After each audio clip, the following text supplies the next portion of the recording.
Bangladeshi music ভিডিওতে কলকাতার নুসরাত। কলকাতার ব্যস্ত নায়িকাদের কাতারে নুসরাত জাহান অন্যতম। তার কদর বাংলাদেশেও কম নয়। এদেশের দর্শকদের বাজারে তার চাহিদার কথা ভেবে অনেক চলচ্চিত্র পরিচালকই তাকে দিয়ে ছবি নির্মাণের কথা ভেবেছেন, এখনো ভাবছেন। তবে নায়িকা নুসরাতের বাংলাদেশ অভিষেকটি কোথায় মিউজিক ভিডিও দিয়ে হতে চলেছে। জানা গেছে হালের আলোচিত সঙ্গীত শিল্পী ধ্রুব গুহর গানের নতুন মিউজিক ভিডিওতে মডেল হচ্ছে নুসরাত। 1.5 মাসের আগে কলকাতায় গিয়ে ধ্রুব গুহ তার নুসরাতকে চুক্তিবদ্ধ করেছে। বর্তমানে এই নায়িকা তার নতুন ছবি হরিপদ ব্যান্ডওয়ালার প্রচারণায় ব্যস্ত আছে।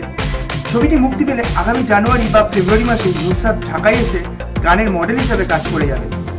খবরটি জাগো নিউজকে নিশ্চিন্ত করেছেন ধ্রুব গুহর ঘনিষ্ঠ বিশ্বস্ত একাধিক সূত্র। সেই সূত্র জানান, ধ্রুব গুহ তার প্রতিটি মিউজিক ভিডিওতে চমক দিয়েছে, সেগুলো দর্শকদের কাছে নন্দিত হয়েছে।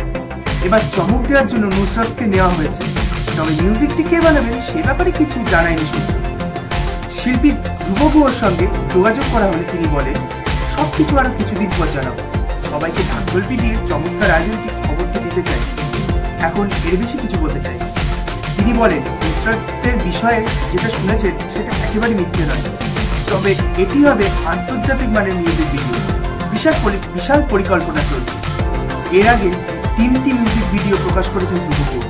গান ও মিউজিক ভিডিও 3টি ব্যাপক প্রশংসিত হয়েছে।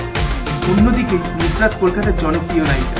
তার অভিনীত ছবিগুলোর মধ্যে রয়েছে শত্রু, খিলাড়ি, জামাই, 420, লাভের ইত্যাদি। আর আপনাদের যদি এই চ্যানেলটি ভালো লাগে, প্লিজ লাইক বা শেয়ার বা সাবস্ক্রাইব করুন আর আমাদের সঙ্গে থাকুন। Thank you very much.